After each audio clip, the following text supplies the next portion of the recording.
Irmãos, vamos orar então, para nós darmos sequência aqui. Hoje nós vamos falar do último livro do Novo Testamento.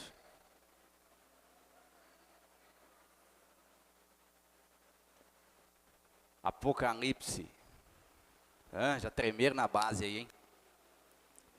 Vamos orar então, Senhor. Pai amado, nós te damos graça, nós te louvamos por este momento maravilhoso que o Senhor nos concede nesta manhã, para aprendermos mais da sua palavra e mais a respeito de ti, Senhor. O que nós te pedimos é que o Senhor nos santifique, nos edifique, nos console e nos exorte por sua palavra, Senhor. Ó Deus, que o seu Espírito possa abrir o nosso entendimento, iluminar o nosso pensamento, ó Deus, e trabalhar nos nossos corações. Dai-nos entendimento da sua palavra, ó doce Espírito, para que possamos viver à luz deste conhecimento, para a glória e louvor do teu santo nome. Senhor, dai-nos da sua graça, em nome de Jesus. Amém. Irmãos, podem se assentar. Nós estamos trabalhando na escola bíblica já há algum tempo sobre uma área da teologia que nós chamamos de bibliologia. Bibliologia. Nós estamos fazendo um panorama sobre a organização dos livros na Bíblia, né? Falamos ali bastante sobre a organização, os gêneros literários, falamos do Antigo Testamento, do Novo Testamento, eu falei um pouco dos Evangelhos, o Bernard falou das cartas, né? E hoje nós vamos falar do último livro do Novo Testamento, que é o livro do Apocalipse, ok? O livro do Apocalipse, ele tem um gênero literário muito distinto dos demais. Pastor, não sei o que é gênero literário. Gênero literário é um tipo de escrita. Então, por exemplo, uma poesia é um gênero literário. Uma crônica é um gênero literário. Uma narrativa, como nós falamos no Antigo Testamento, tem muito. Os livros históricos são narrativas, isso é um gênero literário. As cartas, mais conhecidas como epístolas, isso é um gênero literário. Os evangelhos é um gênero literário, é um estilo de escrita. Isso é gênero literário, ok? Então, tranquilo para vocês, quando a gente usar esse termo, gênero literário, você sabe o que é? Beleza. Então, o Apocalipse, ele tem um gênero literário bem distinto dos demais, que nós chamamos de apocalíptica. Apocalíptica. Então, o gênero literário do livro de Apocalipse é apocalíptica. Pastor, o que é isso? O que é uma literatura apocalíptica? A literatura apocalíptica é um tipo de escrita que usa simbolismos para descrever a realidade. Ok? Então, a literatura apocalíptica, ela se difere dos demais gêneros porque ela usa muito de símbolos. E esse simbolismo utilizado, ele faz com que esse tipo de literatura seja mais difícil de se compreender. Porque você precisa entender o que significa cada símbolo usado. Ok?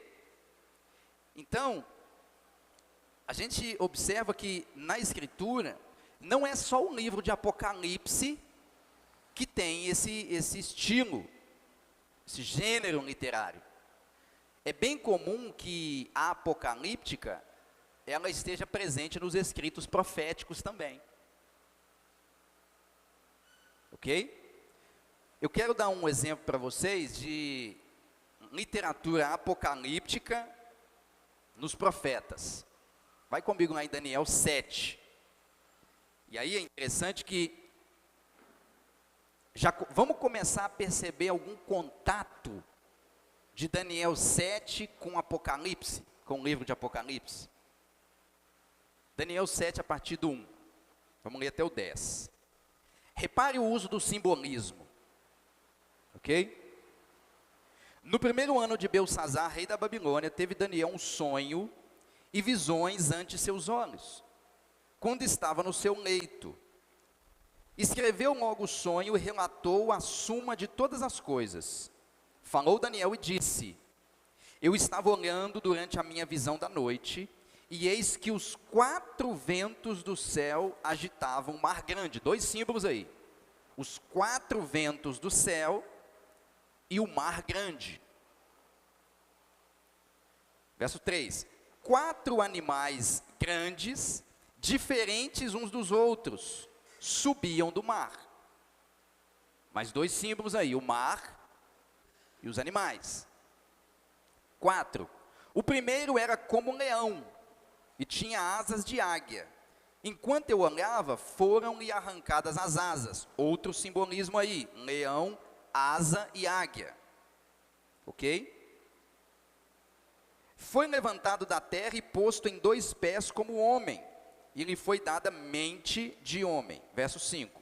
Continuei olhando, e eis aqui o segundo animal, semelhante a um urso, o qual se levantou sobre um dos seus lados, na boca entre os dentes trazia 3 costelas, e lhe diziam: levanta-te, devora muita carne.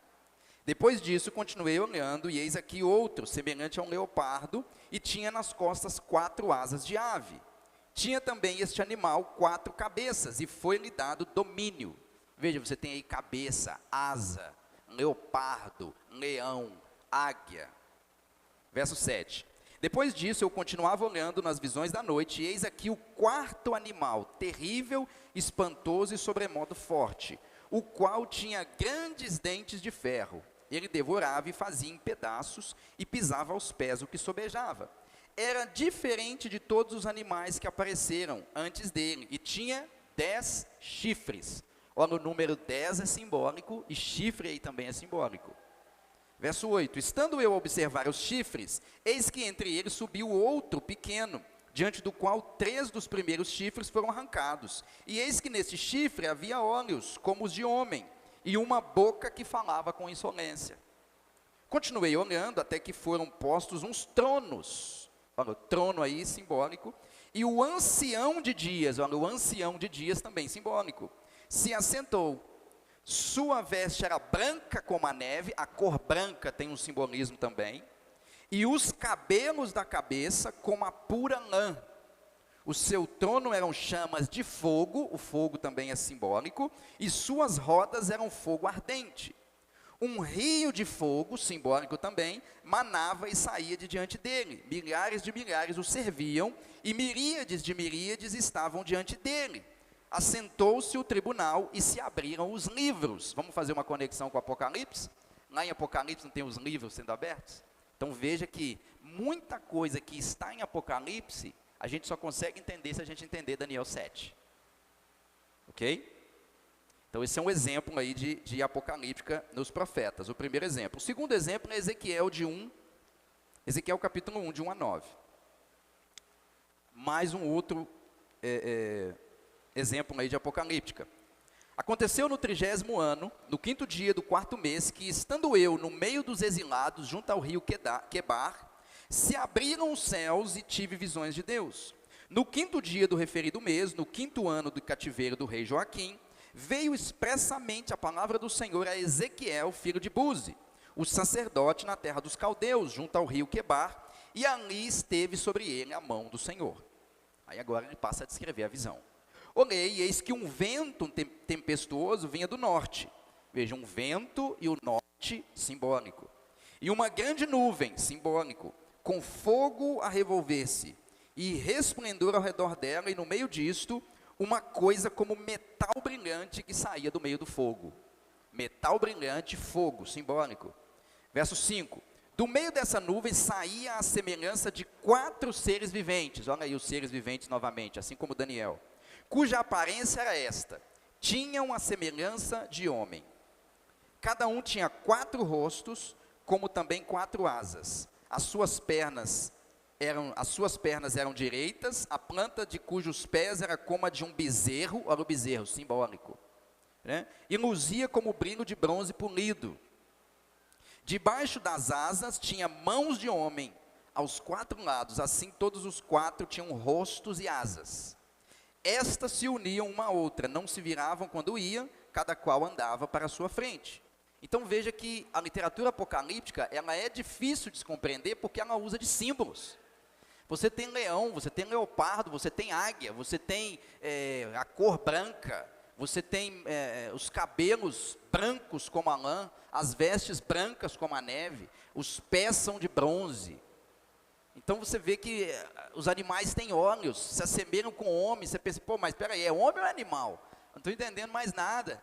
Né? Então você percebe que a literatura apocalíptica ela tem essa característica, que é o uso gigantesco de simbolismo para se referir a uma realidade. Ok?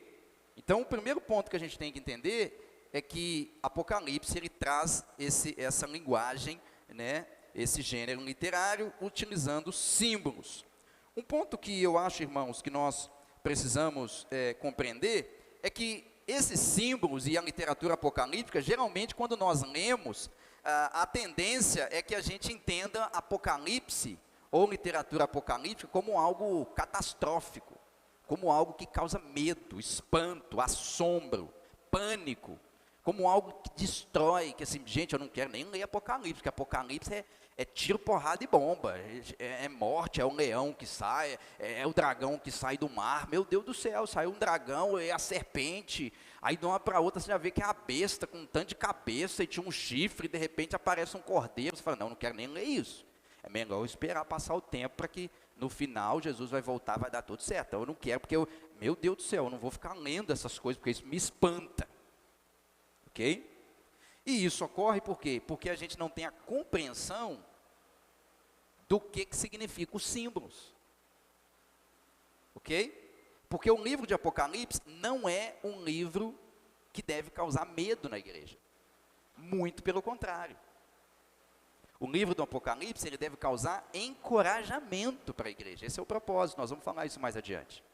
E aí a gente percebe que, geralmente, a pessoa usa a palavra apocalipse até para falar de coisas assim, ruins. Ah, meu Deus, está acontecendo um apocalipse lá no trabalho. Ou seja, o bicho está pegando lá. Só que a palavra apocalipse, ela não significa algo destrutivo. Ok? Apocalipse, ela é uma palavra grega que vem de 2 palavras gregas, que é calipto. Calipto significa aquilo que está encoberto. Encoberto. Aquilo que está escondido. Então, o verbo calipto, que aqui é com ômega, calipto é esconder. Ok? E o apó é afastar, retirar. Então, apó mais calipto forma a palavra apocalipse no grego. Tem um acento aqui no A. Apocalipse. Que significa o quê? Se o apó é afastar ou retirar, e calipto é encoberto, apocalipse é tirar aquilo que está coberto, ou seja, desvendar, revelar. De tal maneira que apocalipse significa o quê? Revelação. É por isso que você vai ler na sua Bíblia, e vai estar lá assim, Apocalipse 1, revelação de Jesus Cristo. Porque a palavra revelação ali, ela foi traduzida, a palavra grega, apocalipse. Então, apocalipse nada mais é do que revelação. É tirar aquilo que estava encoberto e escondido, e tirar o véu. Você tira, você remove, você afasta aquilo que estava tampando. O apó, afastamento. Ok? Então, Apocalipse significa exatamente isso. Desvendar. Ele revela aquilo que estava oculto. E é interessante que isso nos mostra que Apocalipse ele é tão belo para a igreja, porque ele nada mais é do que aquilo que Jesus desvendou para a igreja antes mesmo que acontecesse. Então nós já sabemos o fim. Antes que ele ocorra. Ok?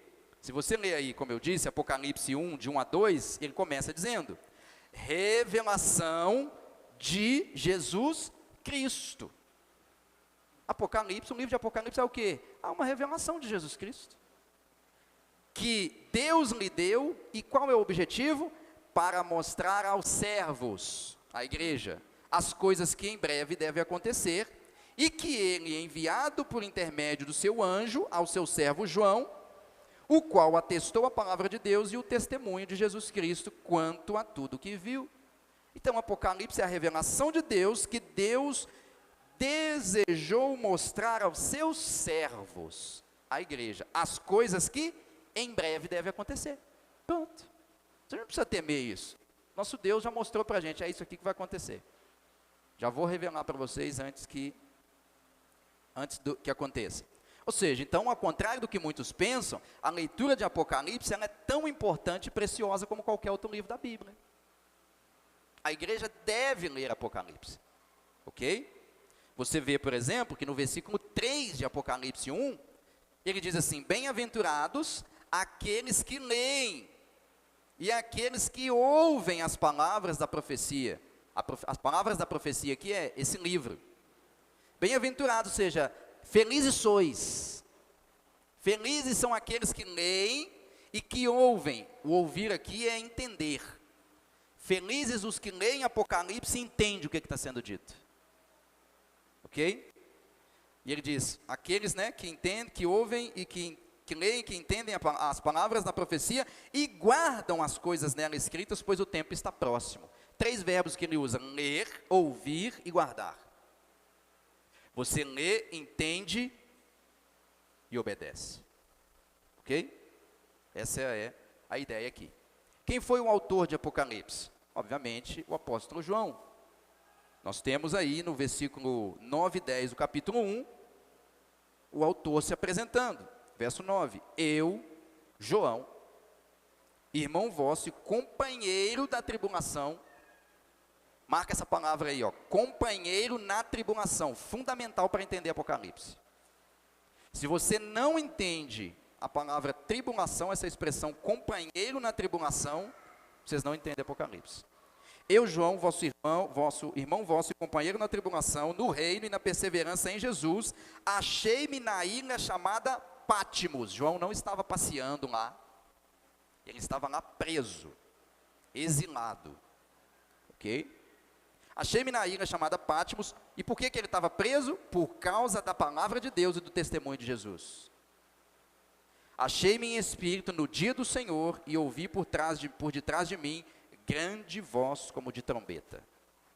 Então o apóstolo João recebe essa revelação de Jesus Cristo quando ele estava exilado, preso na ilha de Patmos por causa do Evangelho. Ok? João escreve para quem?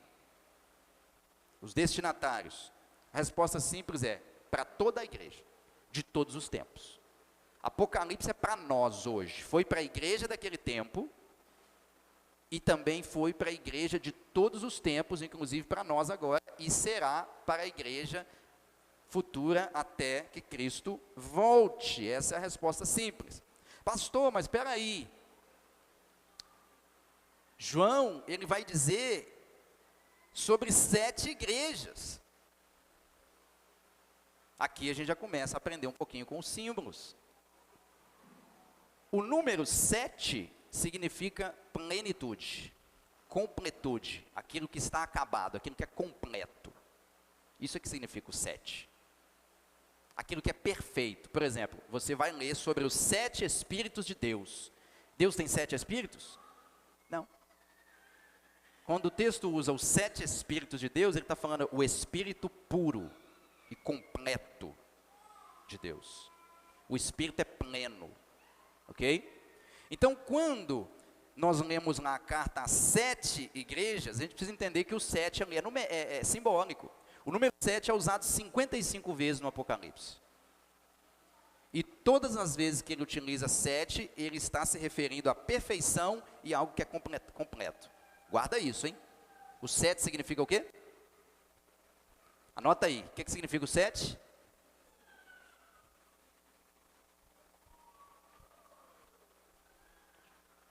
Anota essa aí, pastor Marco. O 7 significa o quê? Plenitude. Perfeição. Guarda isso, hein? Senão você não entende Apocalipse. Então, embora o livro comece falando de uma carta de 7 igrejas, nós precisamos entender que o 7 ali pode muito bem ser entendido como plenitude. Portanto, essa carta não se limita a 7 igrejas da Ásia Menor. Essa carta, ela é para todas as igrejas, em todo lugar, em toda a época da história. Ok? Qual é a data, pastor, que João escreveu? Irmãos, um ponto interessante. A igreja primitiva, ela sempre sofreu perseguições. Sempre. No início, uma perseguição mais velada pelos judeus, por parte dos judeus, e com o avanço do Império Romano, a igreja passou a receber perseguições mais drásticas, mais abertas. E aí as perseguições mais cruéis que nós tivemos, que foram dirigidas por alguns imperadores, por exemplo, o imperador Nero, no ano 64 depois de Cristo, Nero foi um dos imperadores que mais perseguiu os cristãos. Para vocês terem uma ideia, só um exemplo do que acontecia no reinado de Nero. Nero mandava prender os cristãos e penduravam eles em estacas, com roupas manchadas, molhadas em betume, que era uma espécie de petróleo, sabe? E levantava eles em estacas nos jardins do seu palácio e acendia o fogo.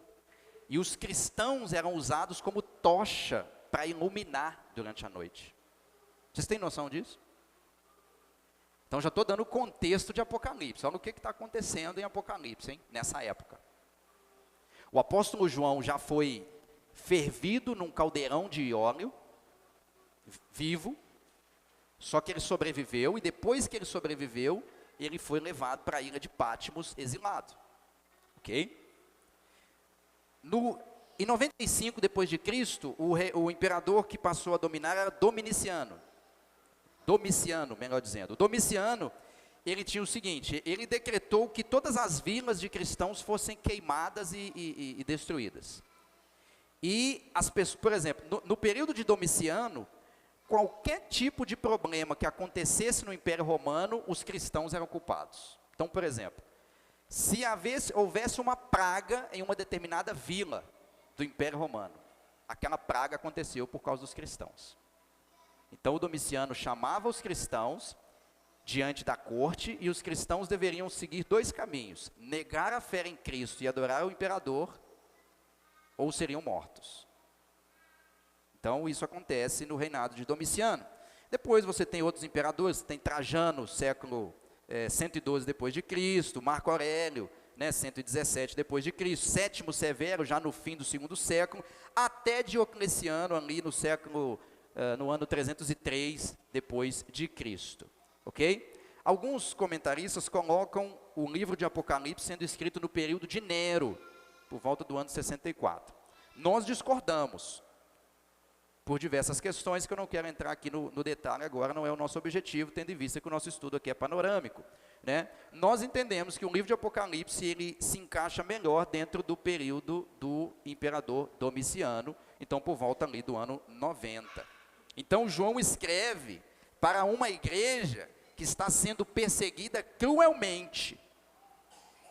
Então qual o contexto amplo de Apocalipse? A espada está comendo, gente.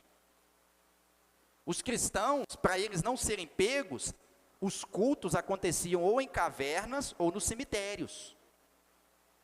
Ok? Basta você ir lá e pesquisar na internet, ó.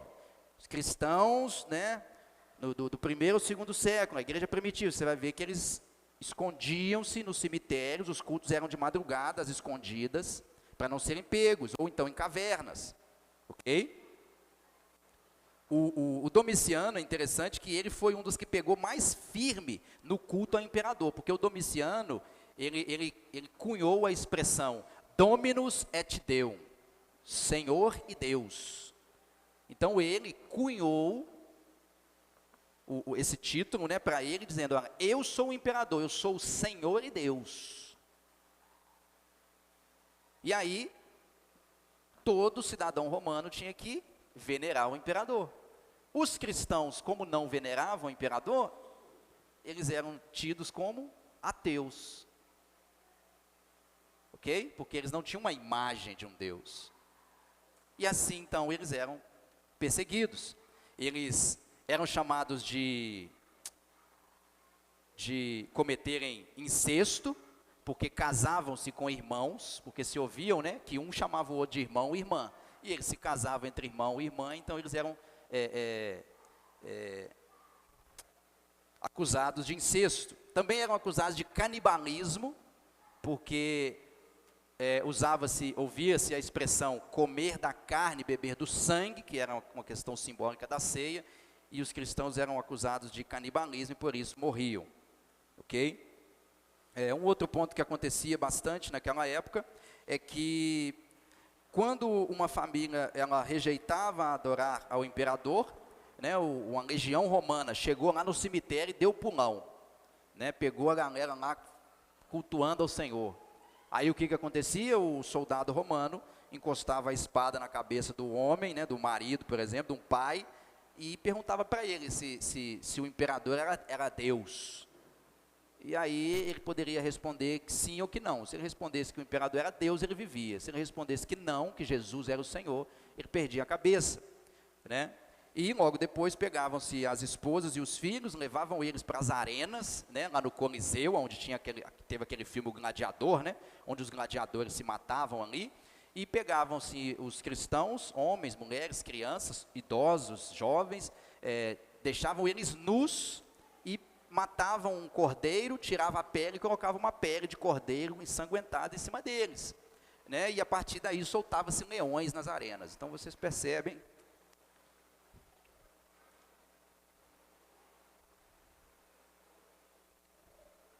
o que os nossos irmãos passaram, né? Enfim, então João escreve, está acontecendo essas coisas. Então imagina, a igreja está experimentando isso, a igreja está desesperada, porque ela pensa o quê? Como assim? E o Senhor que não volta? Então, Jesus traz essa revelação para João e pede para que ele escreva isso, para mostrar para a igreja que está sendo perseguida que perseverem. Porque o Cordeiro venceu. E a igreja triunfará. Então é um livro que incentiva a igreja a permanecer fiel, mesmo em face de tamanha perseguição, ok?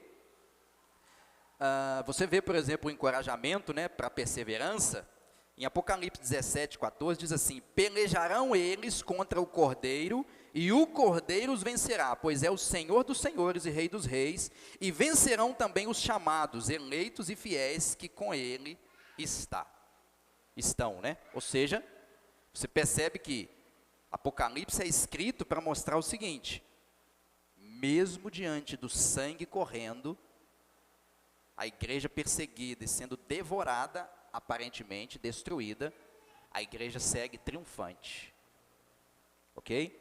Essa é a ideia. Como que existe três tipos de interpretações básicas do Apocalipse? E aqui eu vou trazer elas de maneira bem sucinta. Primeiro você tem a leitura pós-milenista. Pós-milenista. Milenista de milênio. Então tem lá no Apocalipse, né, o milênio. Então você tem o pós-milenista. O que o pós-milenista entende? O pós-milenista entende que a segunda vinda de Cristo, ela acontecerá depois do milênio. E o milênio, nesse sentido, ele é literal, ou seja, haverá 1000 anos de paz na terra, e depois desses 1000 anos, Jesus volta. Isso é a visão pós-milenista.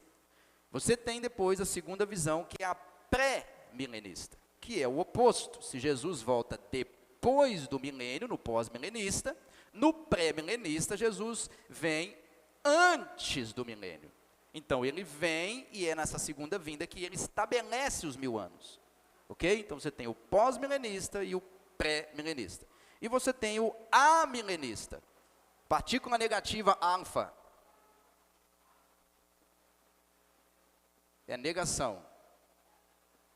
Então o alfa, amilenista, significa que não milenista, que é a ideia de que o milênio não é literal, não é 1000 anos corridos literalmente.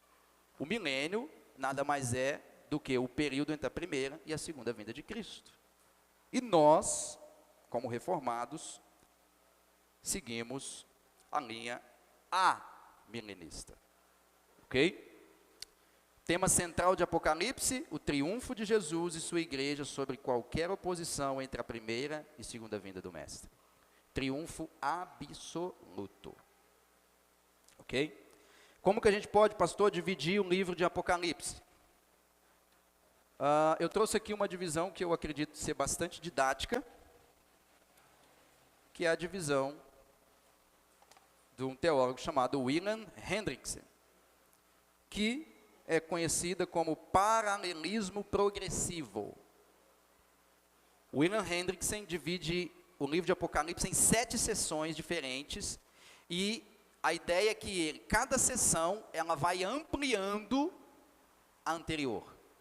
Isso é paralelismo progressivo. E eu quero trazer aqui para os irmãos essas 7 divisões, para a gente entender o Apocalipse de uma maneira mais panorâmica, ok? Não é o nosso objetivo aqui entrar nos detalhes. Então, a primeira sessão é a sessão do capítulo 1 até o 3, onde o tema central é os 7 candeeiros. 7, olha o 7 aí. 7, primeiro uso do 7 aí. E os candeeiros, tem 2 símbolos aí, o 7 e o candeeiro. Pastor, o que é o candeeiro? O que são os 7? 7 nós já vimos, perfeição. Os candeeiros são as igrejas. A lâmpada da igreja. Ok? Então, o resumo básico do capítulo 1 até o 3 é: Cristo tem o controle da igreja nas suas mãos. Cristo reina sobre a história da igreja. Apocalipse 1 a 3, capítulo 1 a 3, você tem ali a centralidade de que Ele é aquele que passeia em meio aos candeeiros. Ou seja, Ele anda por meio dos corredores da igreja. Ok? Então, capítulo 1 a 3, Cristo reina sobre a igreja. Essa é a primeira sessão. Você vê aí, capítulo 1, 7 e 8, diz assim: Eis que vem com as nuvens, e todo olho verá, até quantos os traspassaram, e todas as tribos da terra se lamentarão sobre eles, certamente, amém. Eu sou o alfa e o ômega, diz o Senhor Deus, aquele que é, que era e que há de vir, o Todo-Poderoso. E ele fala, como eu disse, aquele que anda sobre os 7 candeeiros, ele passeia sobre a igreja, ele tem a igreja nas suas mãos. A história da igreja está na mão. Olha que consolo para aqueles irmãos que estavam sendo perseguidos naquela época. Eles estão morrendo à espada e Jesus chega e fala assim: fiquem tranquilos, a história da igreja está na minha mão. Ok? Segunda sessão, os 7 selos, vai do capítulo 4 até o 7. Se a primeira sessão é Cristo tem o controle da história da igreja nas mãos, a segunda sessão dos 7 selos diz que Jesus tem o controle de toda a história nas suas mãos. Veja, ele tem controle da igreja e ele tem controle de toda a história. Ok? Apocalipse 5, de 1 a 7, olha aí comigo. 5, de 1 a 7. Vi na mão direita daquele que estava sentado no trono um livro escrito por dentro e por fora, de todo selado com 7 selos. Vi também um anjo forte que proclamava em grande voz: quem é digno de abrir o livro e de lhe desatar os selos? Ora, nem no céu, nem sobre a terra, nem debaixo da terra, ninguém podia abrir um livro, nem mesmo olhar para ele. E eu chorava muito, porque ninguém foi achado digno de abrir um livro, nem mesmo de olhar para ele. Todavia, um dos anciãos me disse: não chores, eis que um leão da tribo de Judá, a raiz de Davi, venceu para abrir um livro e os 7 selos. Então vi no meio do trono e dos 4 seres viventes, e entre os anciãos, de pé, um cordeiro como tendo sido morto. O cordeiro aqui é uma figura, um símbolo para Jesus. Ele tinha 7 chifres. Vamos lá no símbolo aqui, 7 nós já falamos, completude, perfeição. Chifre significa poder. Então, quando ele tem a visão do cordeiro, que como tendo sido morto, ele está vendo Cristo, e ele tinha o que? 7 chifres. Ele vê Jesus assentado no trono todo-poderoso. Ele tem 7 chifres, não é um chifre. Um chifre seria pouco poder. 7 chifres ele tem todo o poder. Ok? E diz aí, ele tinha 7 chifres, bem como 7 olhos. Olha o 7 novamente. Que são os 7 Espíritos de Deus enviados por toda a terra. Os 7 Espíritos aí, não é que Deus tem 7 Espíritos, já falei isso aqui. Verso 7, veio, pois, e tomou o livro da mão direita daquele que estava sentado no trono. E a partir daí o cordeiro começa a abrir o livro. Cada selo é algo que vai acontecer na história. Então, quem tem controle do que acontece na história? O cordeiro. Então, veja como que isso consola os irmãos que estão sendo perseguidos. Ele tem o controle da história da igreja e ele tem o controle da história do mundo. Os imperadores estão na mão dele. Ok? Terceira sessão, as 7 trombetas. Vai do capítulo 8 até o 11. Resumo dessa sessão: a igreja perseguida pelos homens é vingada pelo Cordeiro. E ela sai vitoriosa e protegida. Ok? Apocalipse 8, de 1 a 5. Quando o Cordeiro abriu o 7º selo, houve silêncio no céu cerca de meia hora. Então viu os 7 anjos que se acham em pé diante de Deus. E lhes foram dadas 7 trombetas. Veio outro anjo e ficou de pé junto ao altar com um incensário de ouro. Olha lá, nós já falamos isso aqui, em outras exposições. Com um incensário de ouro, e foi-lhe dado muito incenso. Que incenso é esse? Quem sabe? A oração. E foi-lhe dado um incensário com muito incenso, para oferecê-lo com as orações de todos os santos sobre o altar de ouro que se acha diante do trono. As orações daquele povo que está clamando: Senhor, nós estamos sendo perseguidos, Senhor, nós estamos morrendo. As orações da igreja, agora ela chega no seu limite. E agora Deus vai responder essas orações. Diz aí, as orações de todos os santos sobre o altar de ouro que se achava diante do trono. Verso 4. E da mão do anjo subiu à presença de Deus a fumaça do incenso com as orações dos santos. E o anjo tomou o incensário, encheu de fogo do altar e o atirou à terra. É Deus respondendo a oração. Agora vai lá. E houve trovões, vozes, relâmpagos e terremoto. Deus agora está vindicando aqueles que estão sendo perseguidos. Ok? Deus está respondendo. Deus está agora triunfando sobre o mal, mostrando que a igreja, as portas do inferno não prevalecerão contra ela. Ok? Então, as 3 primeiras sessões dizem respeito a igreja sendo perseguida pelos homens. É esse espaço.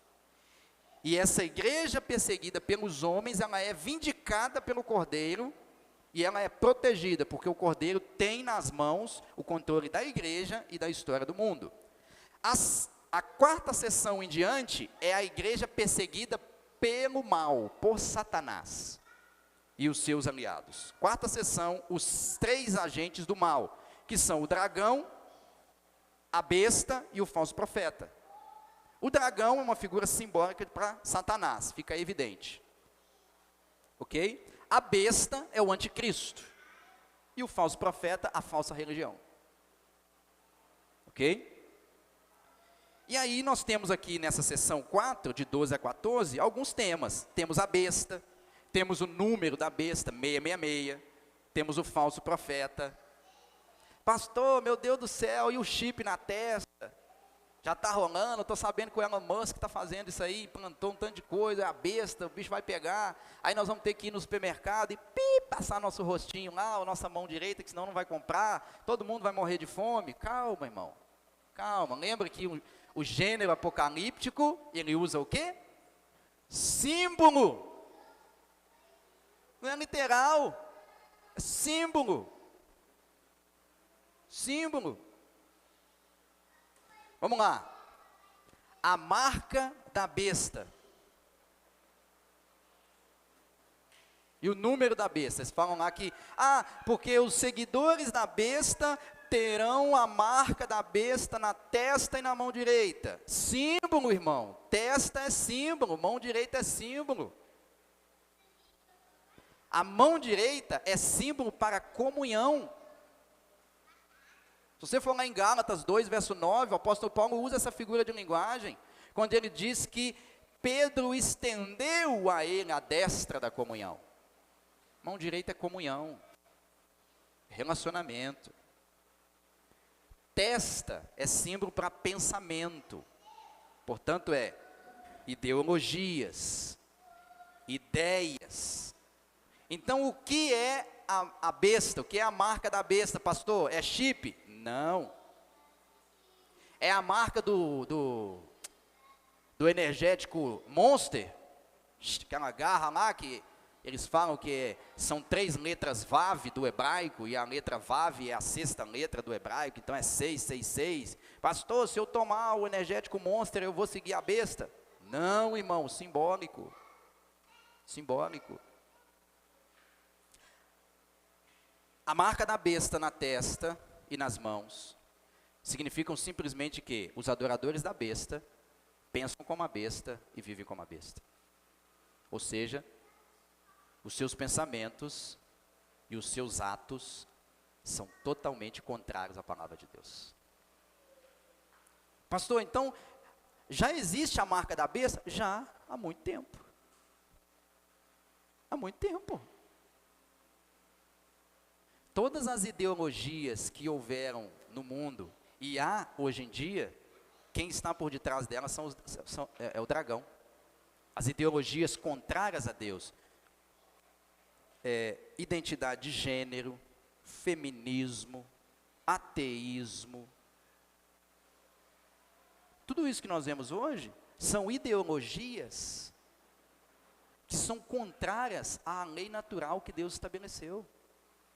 Portanto, aqueles que estão com a testa, com a mente, com os pensamentos guiados por essas ideologias, já estão servindo a besta. E aqueles que estão obedecendo a essas ideologias, já estão com a marca na mão direita. Já estenderam a destra da comunhão para a besta. Percebe? Então esse é o ponto, simbólico. Só que daí você pensa assim, pastor, mas e o número? Que é o 666. Lembra que eu falei para vocês guardarem? O 7 significa o quê? Perfeição?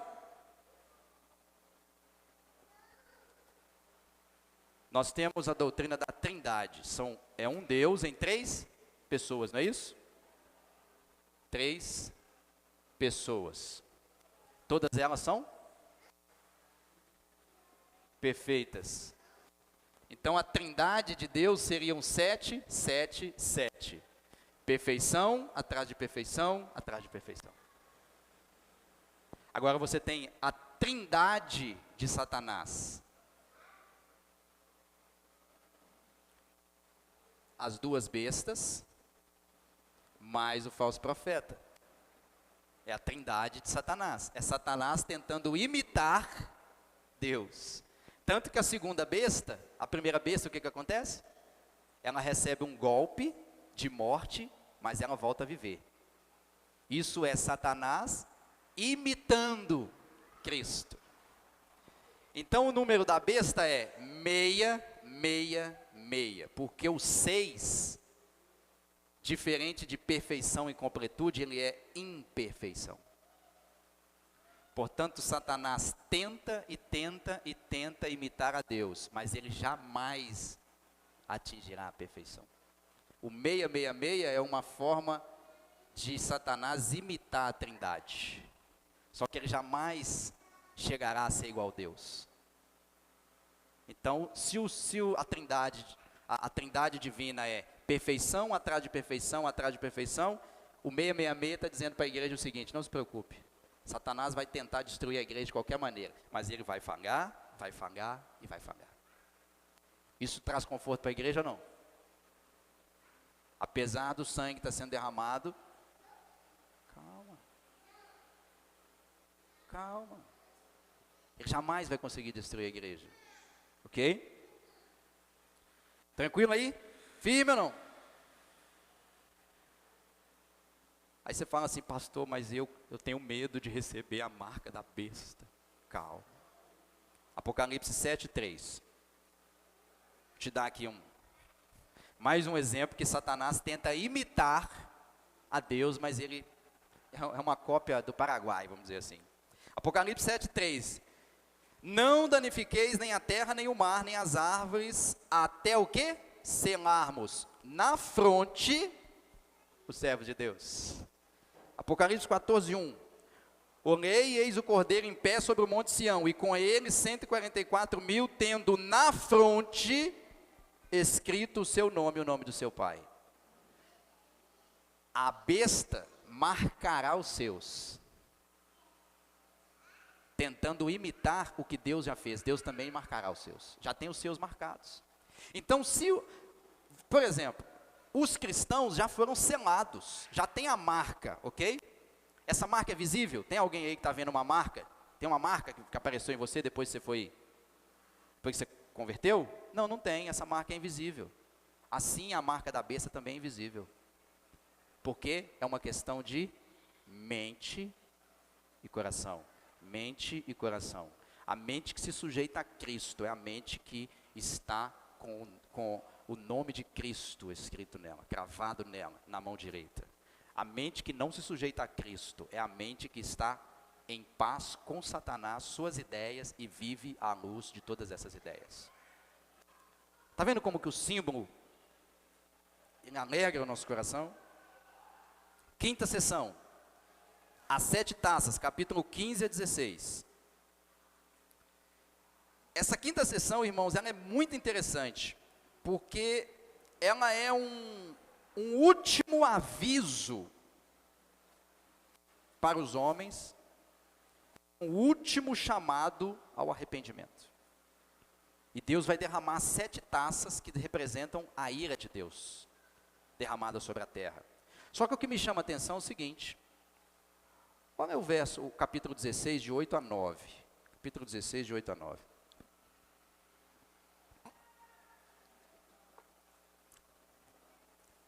O quarto anjo derramou a sua taça sobre o sol, e foi-lhe dado queimar os homens com fogo. Olha aqui o que está acontecendo. Essa taça derramada, ela está queimando os homens com fogo. Verso 9. Com efeito, os homens se queimaram com um intenso calor. O que se esperava aqui? Imagina você, se você está sendo queimado com intenso calor, o que você vai fazer? Você vai gritar e falar assim, Deus, tem misericórdia de mim.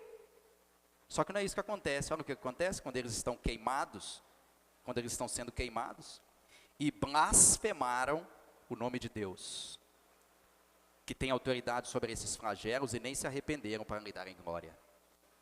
Esse texto mostra a dureza do coração de um homem. A dureza de um coração de um ser humano. Aqui, Apocalipse está querendo dizer o seguinte, que não tem coitadinho aqui sendo queimado. O que está acontecendo aqui é que Deus está derramando da sua ira para mostrar para a humanidade que voltem para mim, mas ao invés deles voltarem diante daquele sofrimento, não, eles blasfemam contra Deus. Que era o único, ele diz aqui, era o único que tem autoridade sobre os flagelos, é o único que poderia o quê? Senhor, para! Era o único que podia deter, mas não. Eles blasfemam contra Deus e não se arrependem dos seus pecados. Esse é o estado que um coração humano pode chegar. Sexta sessão, agora sim, a derrota dos agentes de Satanás, vai do capítulo 17 até o capítulo 20. Então aqui nós temos Satanás, destruído juntamente com a meretriz, a besta e o falso profeta, e todos que não aceitaram Cristo. Agora sim é a derrota definitiva de todos os agentes que são rebeldes contra Deus. Apocalipse 19, 20. Mas a besta foi aprisionada, e com ela o falso profeta, que com os sinais feitos diante dela, seduziu aqueles que receberam a marca da besta, e eram os adoradores da sua imagem. Os dois foram lançados vivos dentro do lago de fogo que arde com enxofre. a besta e o falso profeta, lançada no lago de fogo que arde com enxofre. Então, depois que Deus elimina definitivamente Satanás e os seus aliados, a transição do capítulo 20 para o 21, do capítulo 20, a partir do verso 11, é uma transição que Deus elimina o último dos seus inimigos, o último dos seus opositores. E quem são esses? Apocalipse 20, 11 a 15. Vi um grande trono branco, e aquele que nele se assenta, de cuja presença fugiram a terra e o céu, e não se achou lugar para eles.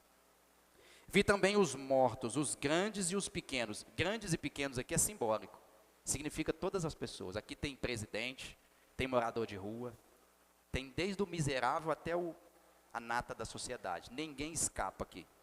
Os grandes e os pequenos, postos em pé diante do trono. Então se abriram livros, ainda outro livro, o livro da vida foi aberto. E os mortos foram julgados segundo as suas obras, conforme o que achava escrito nos livros.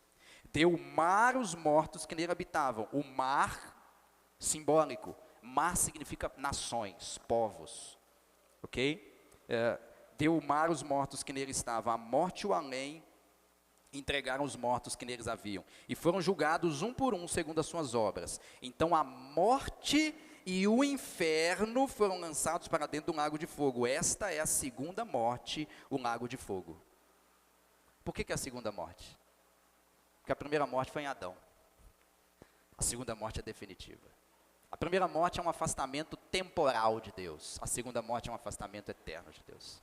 Aqui não tem mais como recorrer à segunda e à terceira instância, porque esse é o trono da última instância, que é o Supremo Tribunal Federal do céu. Ok?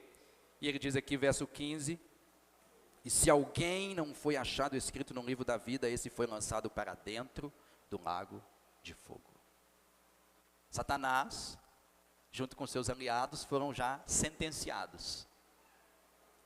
E os últimos inimigos que Deus elimina são aqueles que rejeitaram o Cordeiro. Esses não tiveram seus nomes escritos no livro do Cordeiro, portanto, também serão lançados no lago de fogo e enxofre. Sétima e última sessão, Novo Céu e Nova Terra, capítulo 21 a 22. E aí, o resumo é que a igreja reina com Cristo para sempre. Para sempre. Apocalipse 21, de 1 a 7. Vi novo céu e nova terra, pois o primeiro céu e a primeira terra passaram, e o mar já não existe. Vi também a cidade santa, a nova Jerusalém, que descia do céu da parte de Deus, ataviada como noiva adornada para o seu esposo. Então ouvi grande voz vinda do trono, dizendo: eis o tabernáculo de Deus com os homens, Deus habitará com eles, eles serão povos de Deus, e Deus mesmo estará com eles. E aí agora vem o conforto final para aqueles irmãos que estavam sendo pendurados e queimados. O conforto final que encoraja eles a falar assim: persevera até o fim, porque dias vêm em que, verso 4, eles enxugará dos olhos toda lágrima, e a morte já não existirá, já não haverá luto, nem pranto, nem dor, porque as primeiras coisas passaram. E aquele que está assentado no trono disse: eis que faço novas todas as coisas, e acrescentou: escreve, porque estas palavras são fiéis e verdadeiras. Disse-me ainda: tudo está feito, está acabado. Eu sou o alfa e o ômega. Alfa, a primeira letra do alfabeto grego, ômega, a última letra do alfabeto grego. Quando ele diz: eu sou o alfa e o ômega, eu sou o princípio e o fim de todas as coisas. Eu sou a origem e o fim de tudo que existe. Eu sou o que controla todas as coisas, do primeiro ponto até o último ponto. Eu sou o alfa e o ômega, o princípio e o fim. Eu a quem tem sede darei de graça da fonte da água da vida. O vencedor, quem é o vencedor? Aquele que perseverar até o final, mesmo diante da espada comendo. O vencedor herdará essas coisas, e eu lhe serei Deus, e ele me será filho. Encoraja a igreja, não? E aí, irmãos, eu quero encerrar, que o nosso tempo já se foi, com um alerta e um convite ao arrependimento. Citando Apocalipse 21, 8. E eu chamo você aqui ao arrependimento, aqui e agora. E não espere para amanhã. Ok? Apocalipse 21, 8. Quanto, porém, aos covardes, aos incrédulos, aos abomináveis, aos assassinos, aos impuros, aos feiticeiros, aos idólatras e a todos os mentirosos. A parte que lhes cabe será no lago que arde com fogo e enxofre, a saber, a segunda morte.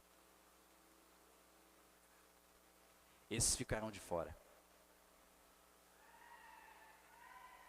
A pergunta para nós encerrarmos é: você está fora ou está dentro?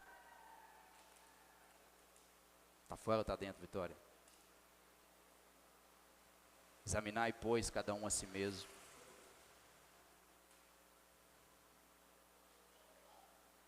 Examinai e sabeis se estáis na fé. Examinai e sabeis se estáis na fé. Isso é Apocalipse. Medo? Não. Encorajamento. O resumo de Apocalipse é: no final, a gente vence. Não importa o que aconteça. Vamos orar? Pai amado, nós, com muito temor e tremor, nós encerramos essa exposição breve e panorâmica neste livro tão importante para nós, Senhor. Deus, que o Senhor desperte a sua igreja, porque há tantas coisas, Deus, acontecendo exatamente agora, Senhor, que nós muitas vezes não temos dado a atenção devida a elas. E fazendo isso, Senhor, creio que estamos desprezando a seriedade daquilo que o Senhor nos chamou para fazer, Deus, que é andar contigo. Como o Senhor disse a Abraão: anda na minha presença e ser perfeito.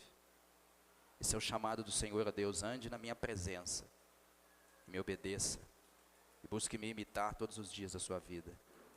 Senhor, desperta a sua igreja, Pai, que não sejamos apáticos à sua palavra e à seriedade, Deus, de sermos cristãos. Senhor, desperta a sua igreja, porque se no passado os irmãos foram pendurados como estacas para iluminar, Deus, o castelo dos imperadores, hoje estamos, Deus, em uma vida de conforto, que tem sido a nossa maior prisão. Desperta-nos, Senhor, aviva-nos, pelo seu Espírito e para a glória de Jesus. Eu te peço em nome dele. Amém.